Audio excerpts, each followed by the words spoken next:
pull up some stuff here. I made lecture notes live in Canvas, right? For Unit 5? Wait, what? The lecture Do they make the Unit 5 module live in Canvas? Oh.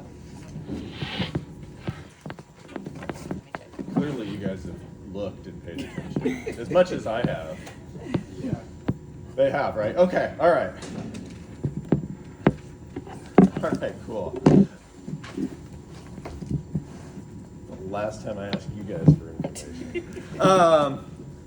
One semester, many years ago, I was teaching human physiology with a lab.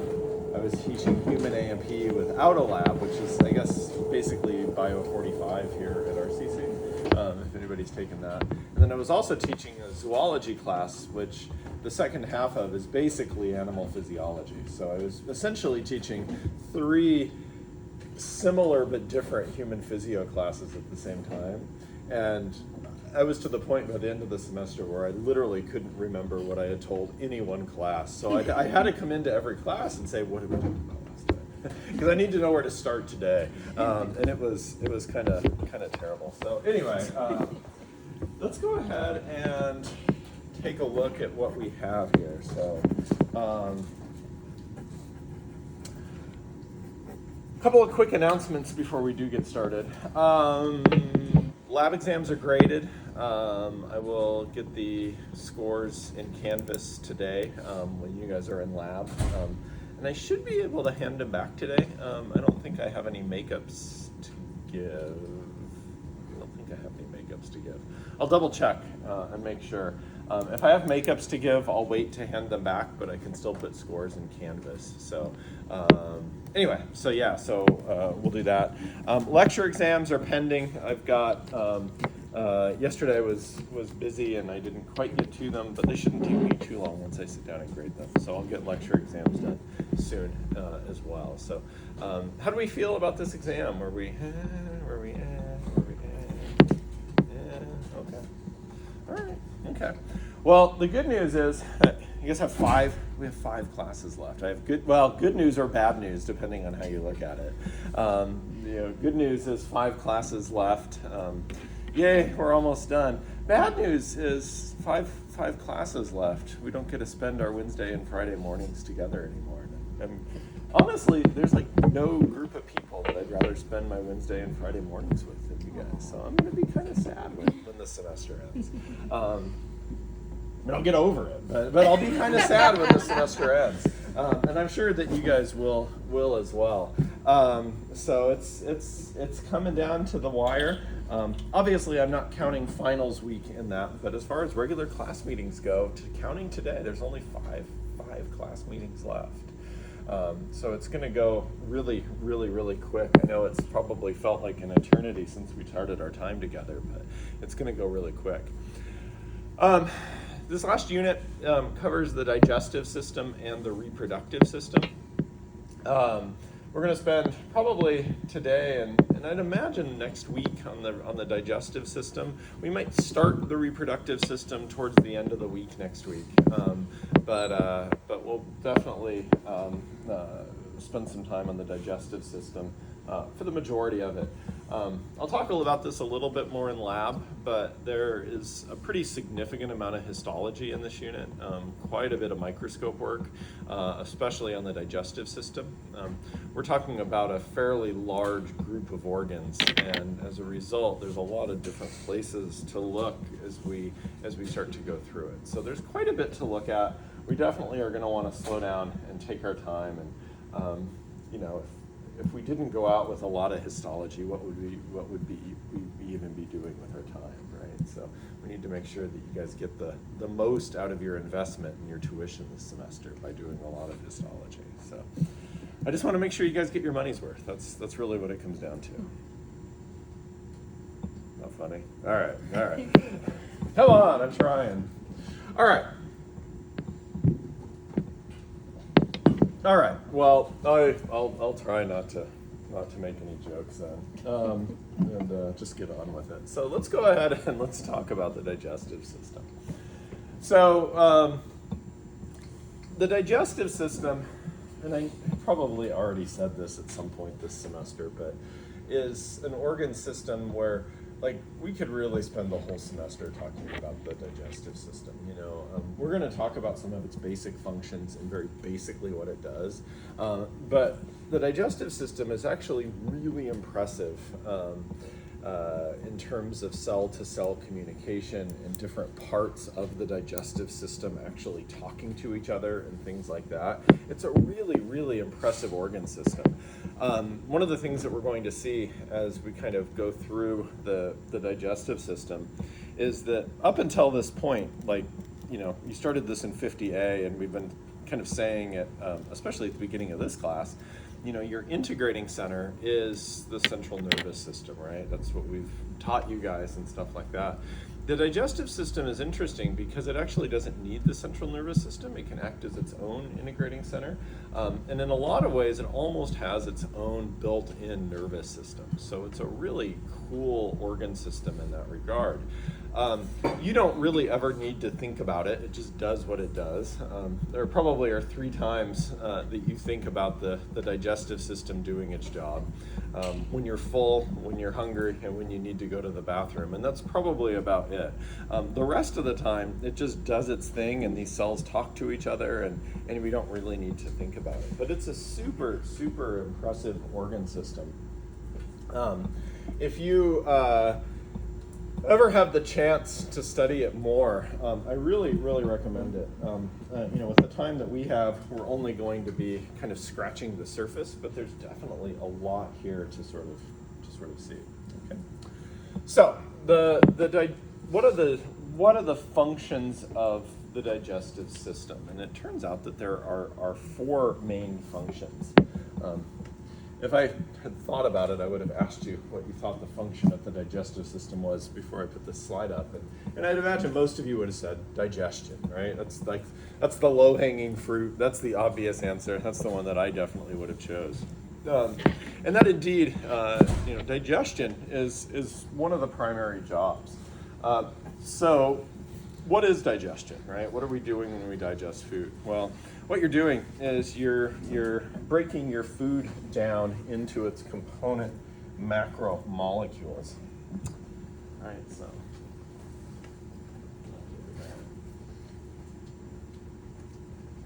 All right, so let's say that you go out today after lunch or after class to lunch, and you get some food for lunch.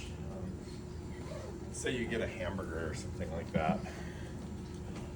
I don't have all the colors up here, so forgive me. My hamburger is going to look a little bit messed up. But if you've got your hamburger right here, you've got your bun right here. You've got your bun. You've got a beef patty between it. It's going to be blue. Again, I don't have all my colors that I would like to have, but you've got your beef patty. What else do we put on hamburgers? That was like a slice of tomato on mine, right? So you've got your slice of tomato. I do have red, so I can do that. And then you've got your lettuce, right? You gotta have your lettuce on your hamburger. And then, I always like mine with a slice of cheese as well. I like a cheeseburger. So you've got this lunch. One of the questions I asked about digestion yesterday is what are we breaking our food down to? And somebody said energy. And obviously the hamburger that you're going to have for lunch contains energy. But when your cells make ATP, which is the cellular form of energy, they don't make ATP out of all these little teeny tiny hamburgers, right? It doesn't work that way. It creates a funny visual, but it doesn't do much more than that, right? It would have been easier to understand ATP synthesis in Bio 1 if we had little tiny hamburgers as our substrate, right? What does our cells use, though, to make ATP? Glucose, right? So is there glucose in your hamburger? Yeah, in what form? Where would you find it? What part of your hamburger would you find the glucose in? The bun. The bun would be a great place to find it, right? The bun would be a great place to find it, right? So you've got carbohydrates, okay? You've got carbohydrates in your hamburger. We're We're not doing keto here. We've got a bun. This is a Jimmy Buffett style hamburger. I don't know if anybody gets that reference. I like mine, lettuce and tomato. It's 57 French fried potato. No. Fine.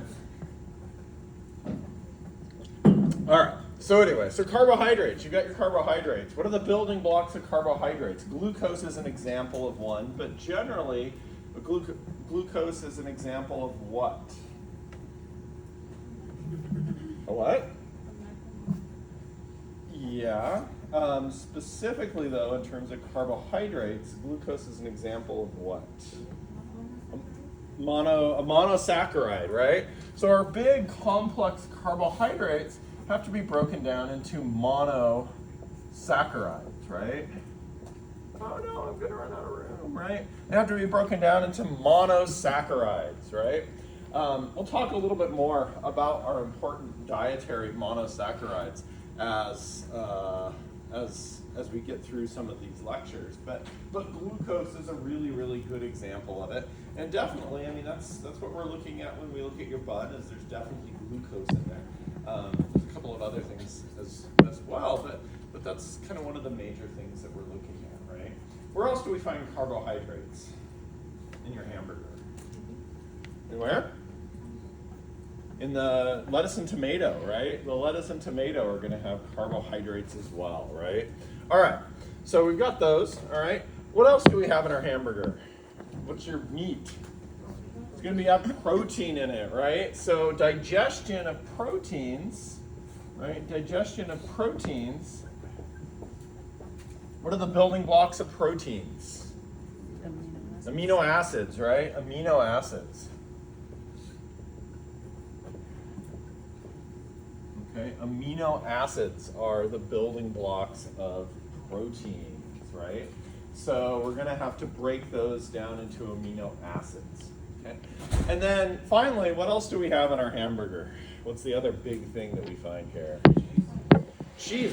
What's in the cheese? Huh? Fat. Dairy and fat, right? In terms of macromolecules, fat, right? There's also going to probably be fat in your meat as well, right? If it's a good hamburger, anyway. We're not going for any of that 99% fat-free meat here. We're going for the good stuff, the 70-30 or the 60-40. Really get a good greasy hamburger. Sounds good. Sounds good. All right. So we got fat, right? And of course, the building blocks of that are going to be fatty acids, right? Right. So when we make ATP, right? When we make ATP, what we're doing is we are making it out of monosaccharides like glucose. We're making ATP out of amino acids. We're making ATP out of fatty acids, right? So we have to break down the big complex molecules that are in the food that we eat. We have to break them down into simpler molecules that our cells can use to make energy. And that's definitely one of the big jobs of our digestive system is to do that. Okay. And we'll talk a little bit more about how each of those groups gets broken down a little bit later on.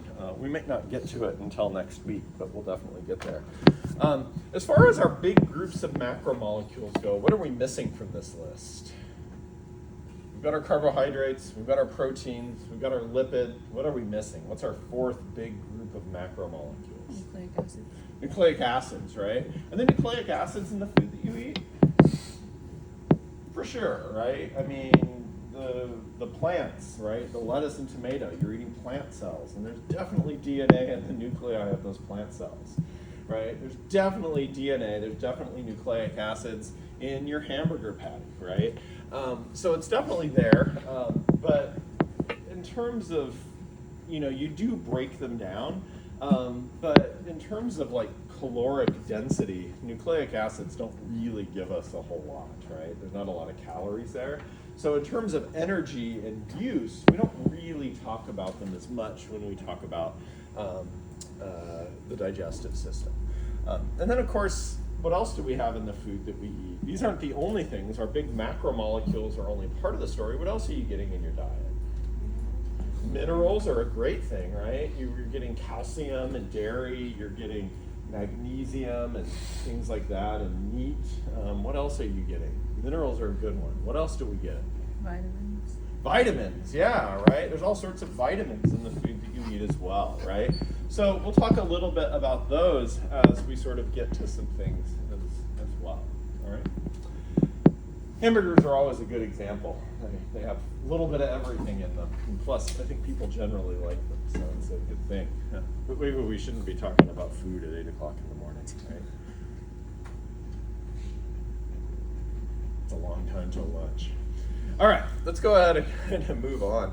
So the next couple of jobs of the digestive system are probably less intuitive, but they're definitely very important, right? The next one is absorption, all right? So we have to think a little bit about the anatomy of our digestive system, okay?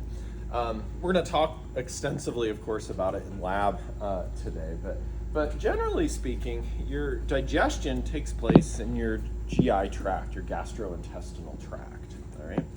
And even though your gastrointestinal tract has different parts to it, like the stomach and the small intestine and the large intestine, it really is just a tube that runs through your body, right? It's got an opening at each end. At one end you have your mouth, then at the other end you have your anus, right? And it's just a tube that runs through your body. Can you think of anything else that has a tube that goes right through the middle of it? Maybe is a little bit easier to sort of understand. Well, straw's a good one. I never thought about that. That's a good one. Yeah.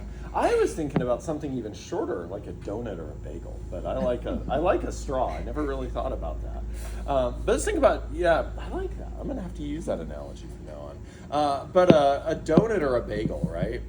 It's another thing, right? You've got your bread, your bagel or your donut, right? But then you've got a hole right through the middle of it. And there's an opening at each side. It's not a very big hole. It's only about that long. Depending on how thick your donut or your bagel is, but it's not very big. But there's an opening at each end, right? On each side. Question for you. You guys all see that virtual bagel or donut in front of you? Mm-hmm. Okay. If I was a good professor, I probably would have brought donuts together. By the time I get the kids ready for school, I'm hustling here on my bike, thinking we could bitch to the west. So that's the best I got. So anyway, okay, you got your virtual bagel or your donut in front of you, right? Put your finger through that hole, right? Put your finger in one side, out the other. So now that bagel or that donut's hanging on your finger. Is your finger inside of the donut? No, right? Or the bagel? Right, yeah, you didn't shove your finger into the bread, right? You just right through the hole, right? Now it's just hanging on your finger. Your digestive tract, your gastrointestinal tract is the same way, okay? If something is in the lumen of your stomach, or the lumen of your small intestine, or the lumen of your large intestine, it's technically outside of your body. Is it not? Mm-hmm. Same rules apply, right? It's a tube that goes through your body. Is it not outside of your... So that means that digestion, the process of breaking down our food, takes place outside of our body. You guys weren't ready for that this morning, were you? Yeah. Tell me I'm wrong, okay? I still have a student from like 16 years ago who emails me occasionally and tries to argue this point with me. He just cannot accept that digestion is an external process, okay? But it is. Digestion takes place outside of your body. I know it seems weird, okay? If you need to go sit in a corner and think about it this weekend, you're welcome to do so. But I promise you, digestion takes place outside of your body, okay? So absorption, the next job of the digestive system, is moving those products of digestion, right? Those monosaccharides, those amino acids, those fatty acids, and the vitamins and minerals and everything else. Those products of digestion need to be moved into your body, and that's the process of absorption, Okay? So absorption is another really important job where we transfer those products of digestion, those substances that we get from digestion, from the lumen of the gastrointestinal tract into the blood. Okay? So we're going to talk about how these different types of macromolecules are absorbed. Okay? Does that make sense? Okay. You guys weren't ready for the deep think this morning, were you?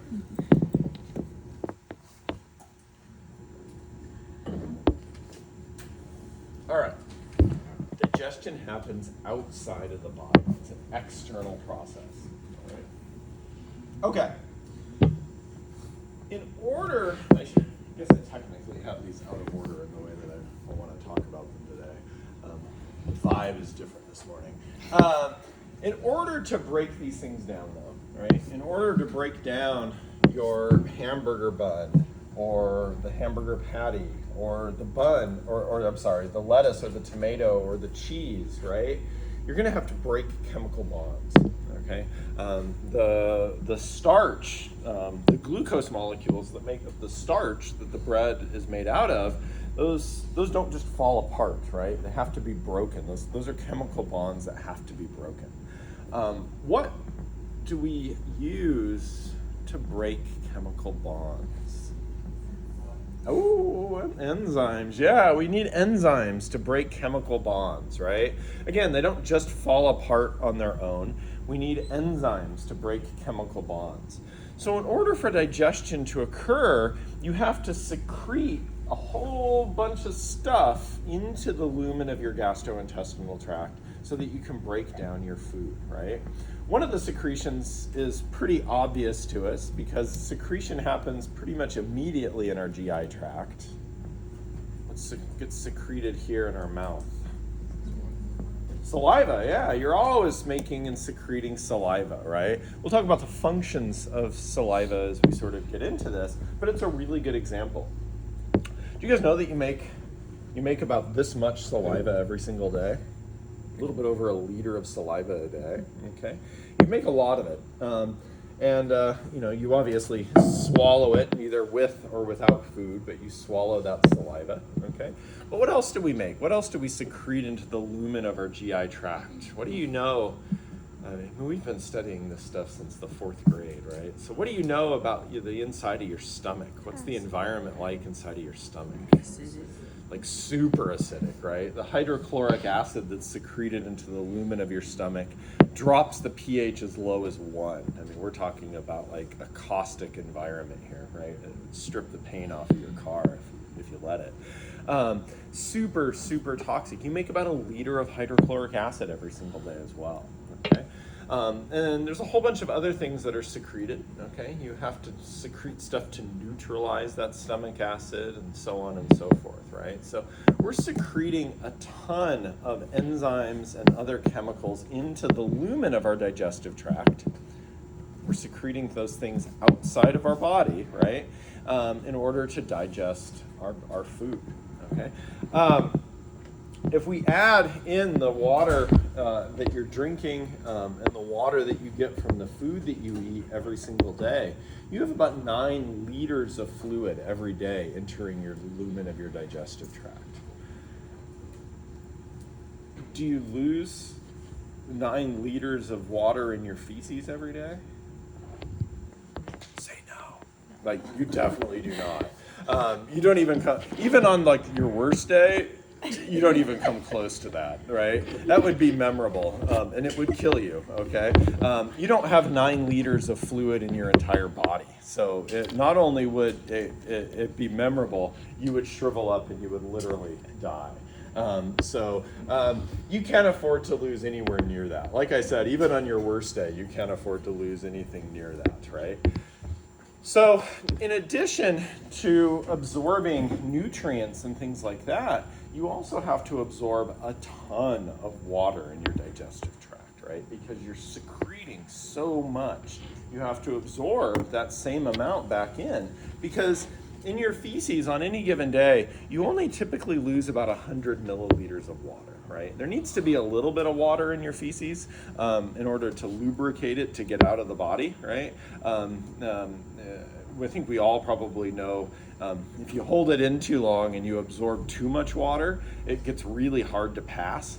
Your feces become hard and compacted, and you're constipated. It's hard to poo, right?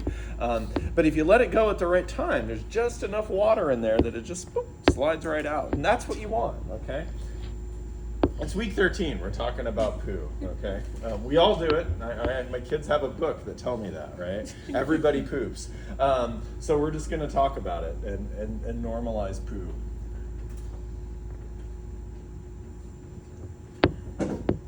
I honestly think that this lecture is one of my best. You could say it's the shit. I'm just kidding. All right. So anyway, so secretion is important because we do have to secrete the things that we need to digest our food, but the absorption of that water is just as important as the absorption of nutrients. And then last but not least, we have our fourth job of the digestive system, which is motility, right? I joked yesterday, I need a shirt right now that says I'm in my smooth muscle era. Because we're definitely in the smooth muscle era here. The gut, the GI tract, is an incredibly muscular tube, right? There's a lot of smooth muscle here. In fact, here in just a couple of minutes, we're going to talk a little bit about the anatomy of the GI tract. But there's a lot of smooth muscle here. And that smooth muscle's job, of course, is to move all of our stuff through our gut. So we're definitely always moving things through our gut. We're using that smooth muscle to mix things up in our gut. And that has to be really, really tightly regulated, okay? If you move things through too slowly, you can become constipated, and you won't be as efficient as you could be. If you move things through too quickly, you also are going to get the nutrients that you can get out of your food, and that also isn't an efficient process either, right? So not only are we moving things through our gut, that's an exceptionally tightly regulated process. Okay. Speaking of regulation, okay, we do have four primary jobs here: digestion, absorption, motility, secretion. Of those four, the only two that are really regulated by our body are the last two: motility and secretion. Okay. Generally speaking, though, if you put food in your gut, you're going to digest it. You're going to absorb whatever's there. These are fairly unregulated processes. They're just going to naturally happen if we have food in our gut. It's just these last two that we really are regulating. In our nervous system, both our central nervous system and the nervous system in our gut really pay attention to what's going on in our gut so that these two things can be really pretty tightly regulated.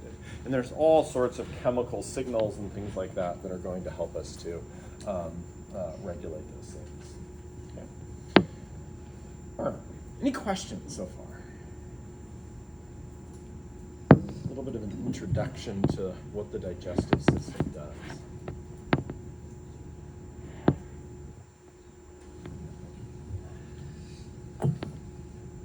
Okay.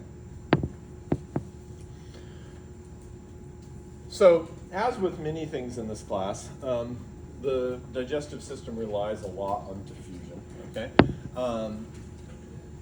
Why do we have a digestive system in the first place, right? Well, single-celled organisms have it easy. They don't need a digestive system. They can just, absorb things that are around them, and nutrients absorb into them. Waste diffuses out of them, and all works like it should. But you and I are big multicellular organisms, and as a result of that, we can't rely solely on diffusion. So what we're going to have to do is we're going to have to maximize surface area to get the most nutrients out of our body, and we're going to have a really close association with something to distribute those nutrients. So again, just like with the respiratory system, we're going to see the cardiovascular system having a very close association with the digestive system. Okay.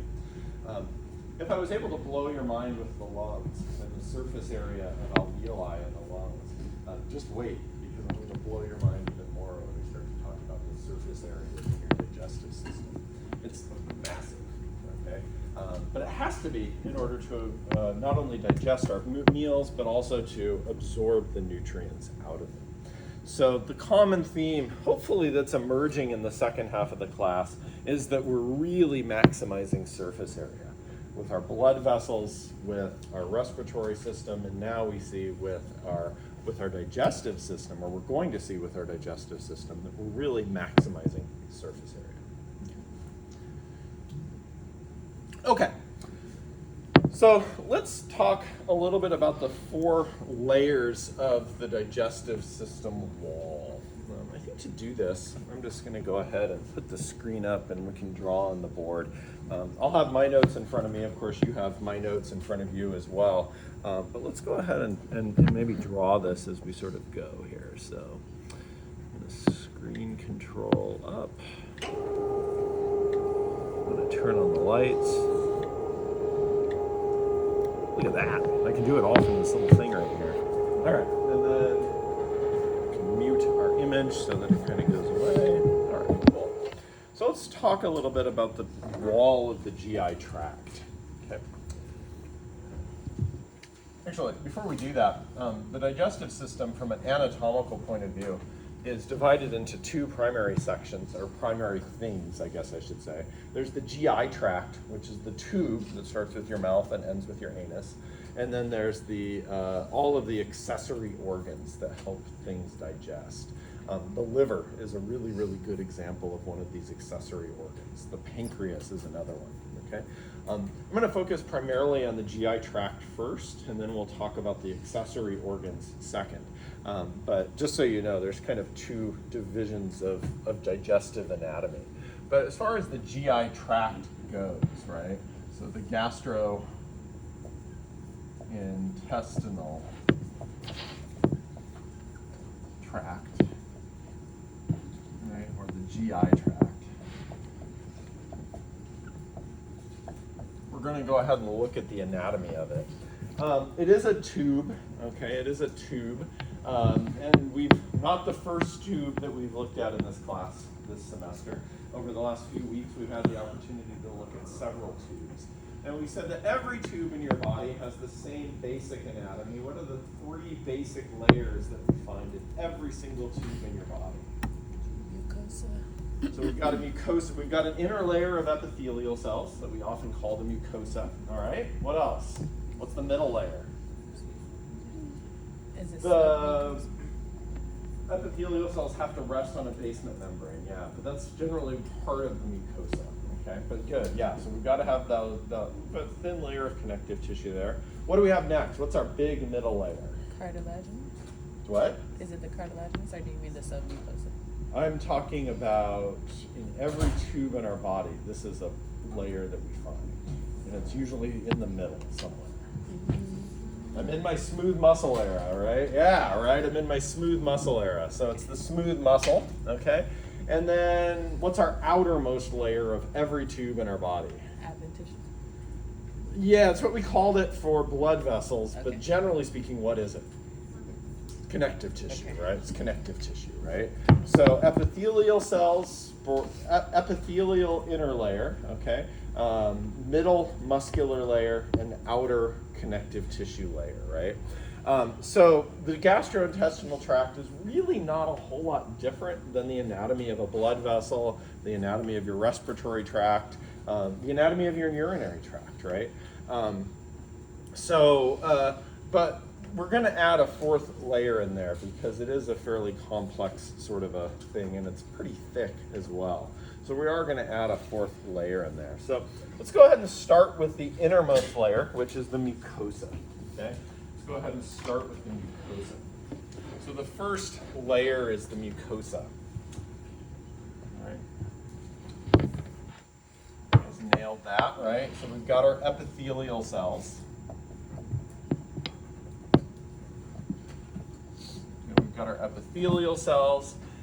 They do have to rest on connective tissue, right? They do have to rest on connective tissue. They can't just float in space.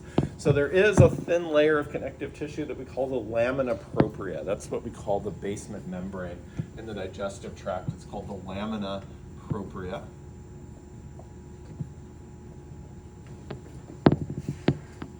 And then the mucosa of the gut also has a really thin layer of smooth muscle integrated into the mucosa, okay? It's called the muscularis mucosa. It doesn't take the place of the big, thick muscular layer that we'll look at in a little while. It's really thin, but it is there. It's called the muscularis mucosa. So we'll add that in as well, muscularis mucosa.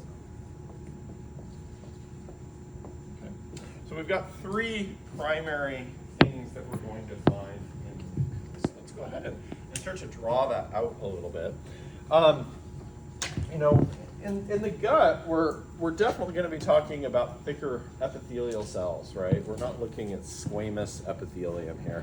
We're looking at epithelial cells, right? So these are going to be cuboidal or columnar epithelium is what we're generally looking at here, right? So if we start to draw this out, you're going to have your cuboidal or even your columnar epithelium that are going to be making this up, right? So you've got your epithelial cells. Okay, you've got your epithelial. I'm going to, for reasons, I'm going to shorten this a little bit. It's going to be a lot to draw if I keep it that long. We're going to shorten it a little bit. But you've got your epithelial cells, okay? And then they sit on that lamina propria, right? So you've got this kind of thin layer of connective tissue in here as well. You know, in that layer of connective tissue, you're going to have small blood vessels and things like that, right? So we're going to have little small blood vessels in the lamina propria, right? You're going to have these little tiny guys in here, whoop, right? You're going to whoop, right, like that. You're going to have some small blood vessels in there, okay? And then you have that thin layer of smooth muscle, that muscularis mucosa as well. So below that, we're going to see this layer of smooth muscle that's kind of in here. It's only a cell layer or two thick. We're not looking at a huge amount of smooth muscle here, but we definitely are looking at our smooth muscle here underneath the lamina. Okay. So we have three primary things in the mucosa of our gut. We have the epithelial cells themselves, we have that thin layer of connective tissue, the lamina propria, and then we have that muscularis mucosa as well. Okay.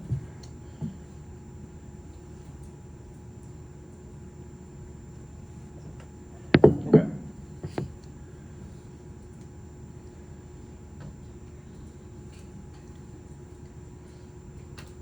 One thing that's worth noting about the mucosa is that I drew it like this, right? I mean, I drew a fairly straight thing of mucosa, right? So it kind of looked like this, right?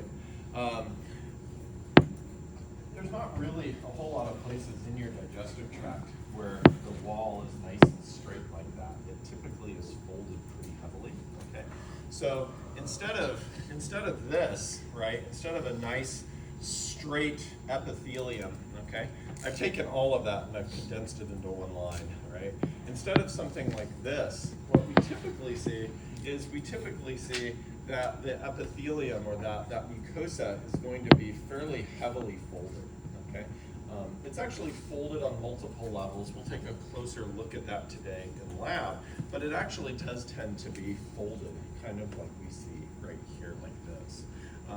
Some of those folds are big enough that we can see them with our naked eye. We're not talking about microscopic level folds here. We're looking at big folds in the wall, right? So those epithelial cells and everything else would be kind of like this, kind of on there like that, right? It'd be like this. So we're taking this and we're kind of folding it up, right? So we see something that looks like this. In the stomach, for example, okay, we call these rugae. Okay, these folds are called rugae in the stomach. And again, when you look at the stomach today in lab on our models, you're going to see that there are these big visible folds in the wall of the stomach, right? So they're called rugae in the stomach. In the small intestine, they're called plicae. Okay? They're called plicae in the small intestine.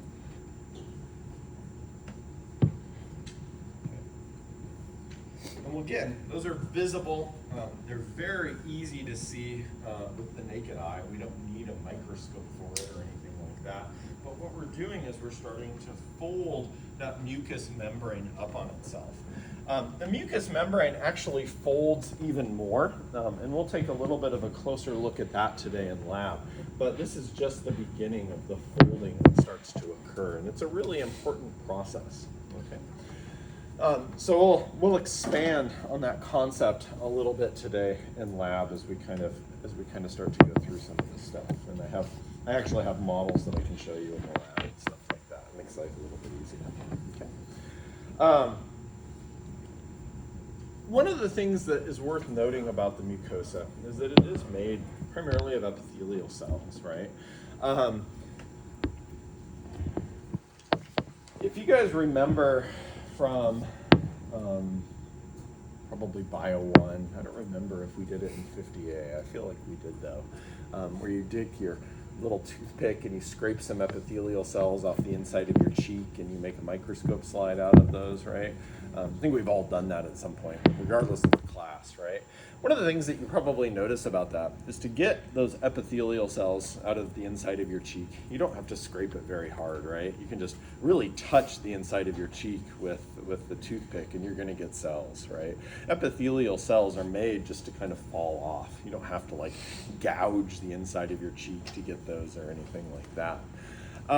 The same thing is true throughout our entire gastrointestinal tract. Is these epithelial cells tend to slough off fairly easily. And as we were saying a little bit ago, you have like a lot of fluid and material flowing by these cells every single day. So it makes sense that you would lose these epithelial cells at a fairly rapid rate, right? So what that means is that they have to replace themselves at a fairly rapid rate, right? What process do cells replace themselves with? Mitosis, right? Yeah, so these cells are undergoing mitosis at a relatively rapid rate. And I know that you probably haven't thought about mitosis a whole lot since Bio 1, right?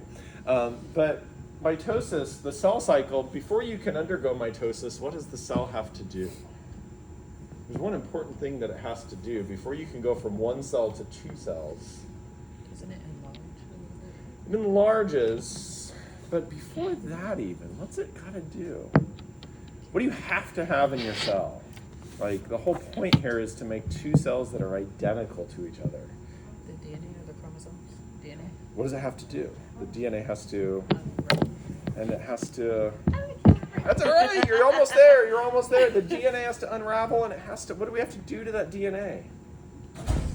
Stretch it. It has to replicate. It has to make a copy of itself, right? If I'm going to have two cells at the end of this, I got to have two copies of DNA, right? I don't know to what degree you guys might have talked about this in Bio 1 when you learned about mitosis, Bio 50A maybe when you talked about it again. But one of the really important things is when we replicate our DNA, we have to make sure that we proofread that DNA and try to make sure that there's no differences in those two copies. If there are differences, what do we call that? Mutation. We call it mutations, right? Yeah, mutations can arise during this DNA replication process. A lot of those replications or those mutations are like no big deal, right? Like a lot of times they don't even change the amino acid that's being coded for, right? But sometimes those mutations aren't great. And in certain cases, they can result in cancers, right? Again, I don't know to what degree you guys have talked about cancer or anything like that, but essentially, most of the cells in our body really tightly regulate when they go into mitosis, right? Some cells, like epithelial cells, do it a lot. Other cells don't do it very much at all, right? But like, we really need to regulate that, okay? Cancer is essentially the result of mutations where we stop regulating the rate of mitosis in a certain cell or group of cells. And so what happens is the cells just start to divide out of control, okay? And they can start to take over tissues, they can start to function really abnormally, they can even grow their own blood supplies. It's really bad. They can start, those tumors, those groups of abnormally dividing cells can break apart and go to other tissues, and it's just bad all around, right? But we tend to see cancer arising the most in tissues that undergo mitosis a lot, right? Not to say that it can't pop up in other places, it certainly does. But the most common cancers are the ones that happen in tissues that undergo mitosis a lot, right? Another tissue that undergoes mitosis a lot is this one, your skin, right? And how often do we see skin cancer, right? Like, I can almost guarantee you that at least half of the people in this room are going to get skin cancer at some point in their life. Like, it's almost a guarantee, okay? How many of you guys have ever had a sunburn? Do you know that doubles your chances for skin cancer? One sunburn in your life doubles your chances of skin cancer. How many of you have ever had a blistering sunburn? Yeah, a blistering sunburn multiplies your chances of developing skin cancer by over 10 times, okay? So, like, it's like almost a guarantee that at least half of the people in this room are going to have to deal with skin cancer at some point in your life, right? Most of the time, not a big deal, right? You can cut it off and it goes away and you're all good, right? In some cases, it can be really, really bad. But why is skin cancer, like, why do we talk about it like it's not that big of a deal? Common, but what else? Like, why isn't it a big deal for us when we see it? Yeah, you're not shedding your cancer, and it doesn't just fall off. It's not one of those things that falls off and you can kick down the street or anything like that. That'd be cool if you could. I'm sure some people would love to do that. What is it? Like, why skin cancer? Like, why do we almost treat it like it's not a big deal? Why is it an easy fix? Because you can see it, right? Because you look at your skin every single day, right? So you notice when something's wrong, right? Like, you're like, hey, that wasn't there yesterday, right? I should probably go get that checked out, right? Skin cancer is a super easy fix because we tend to catch it early. Other tissues that undergo mitosis that we don't tend to catch it early are things like the lining of our gut. Because we don't look at it I don't look at mine every day, right? What do we have to do to look at it? Let me know. I know what it's called. What'd you say? A colonoscopy, yeah. What'd you say, Chloe? Stick a camera up your butt? That's basically what you have to do, right? The good news is most of you don't have to think about this yet, right? But wait till you turn 40, because when you turn 40, your doctor's going to say, you should really get a colonoscopy, right? Don't shake your head. It sucks, don't get me wrong. I had my first colonoscopy this summer. The colonoscopy was about as easy as you can imagine, man. I took a really good nap, and I woke up and everything was all good. The night before was hideous, all right? Make sure your phone is charged because you ain't getting off that toilet for like 6 hours. It's goodness. Awful. We got to talk about colonoscopy prep, okay? Hang on, though, okay? That's something else. It's really interesting. I got time. Okay, so the colonoscopy prep was terrible, but what they make you do, okay, is basically you're just leveraging osmosis. And I thought about this after about 4 hours on the toilet, right? So I was hallucinating. I'm pretty sure I met God that night. But at any rate, what happens, okay, and I was thinking about this because every doctor does it a little differently. But what you do is they give you this solution that's just heinous to drink. Hang on. They give you this solution that's just heinous. It's thick, it tastes awful, and it's just gross. And I had to start mine at 6 o'clock. So my appointment was like at 8 o'clock the next morning, right? Like Wednesday morning, my appointment is. 6 o'clock Tuesday night. So first of all, you don't eat at all the day before. Like, you can't have anything except water and clear fluids the day before. At 6 o'clock, you have to start drinking this fluid. And it's a gallon of fluid. You have to drink 3 liters, a liter per hour. So from 6 to 9, I'm drinking a liter of this stuff. And you're like so full, and you're just like, oh my God, this is, and you, after about 2.5 hours, like, you're not going anywhere, right? Like, don't leave the house because it is not safe. And then I had to wake up at 4 the next morning and drink the last liter. Every doctor does it a little bit differently, but that was my instructions, okay? I started to think about it though, and I was like, the reason, I mean, literally what you're doing is you're peeing from your butt. I mean, let's get real here, right? You haven't had any food, there's nothing solid coming out, it's just fluid coming out, right? But the reason that it stays in your gut and you're not absorbing the water is because there's so much stuff in that fluid, right? And you can't break it down, you can't absorb it. So what it does is it keeps all that water in your gut because of osmosis, right? It's just on a strong osmotic gradient. All that water stays in your gut. So it goes in one end and it comes out the other, and it just flushes everything clean, right? But I got to thinking about it. I was like, I literally had a gallon of fluid, right? If I was drinking a gallon of coffee or a gallon of water or anything else, I'd be going to the bathroom every 15 minutes, peeing, right? I didn't urinate a drop from 6 o'clock at night until the next morning when I finally had a pee. I didn't urinate a drop. But again, that's because I wasn't absorbing the water, because there was so much stuff in the colonoscopy prep. So much stuff that it stayed in my gut, I didn't absorb it into my blood, and I was actually really dehydrated, okay? Because I was not urinating, my urine was super concentrated, there wasn't very much of it. It was a really interesting physiological process. So the next morning when I got to the doctor for my procedure, the first thing they did is put me on an IV, and they said, we've got to hydrate you. And I was like, I know why. It dawned on me last night. Because you're actually super dehydrated from drinking that super concentrated, it was gross. But the good thing is, and this is your PSA, right? If you do your colonoscopy and if you're healthy and you keep up with your health, even though you can't see in there on your own, even though you do that, you're good for 10 years. I don't have to go back to the doctor for another colonoscopy for a decade. And that makes me so happy because it was awful. Anyway, it was really an interesting process. But my PSA here is make sure that you check this tissue that's undergoing a lot of mitosis because you can't see it, okay? You got to be responsible.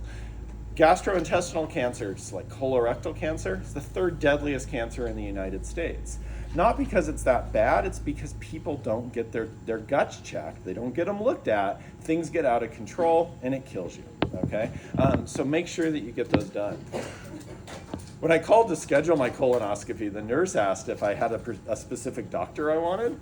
And I said, I don't know, I've never done this before. I said, I guess whoever has the gentlest hands. And she said, sir, they don't use their hands. And I said, I know. I wanted my wife to draw on my butt cheeks the morning of the procedure. I wanted her to write on my butt cheeks, be gentle. But she wouldn't do it. She's like, no, I don't know if they'd appreciate that. And I said, I would appreciate that. Anyway, there we go. All right, we'll finish talking about the other layers next. But take care of your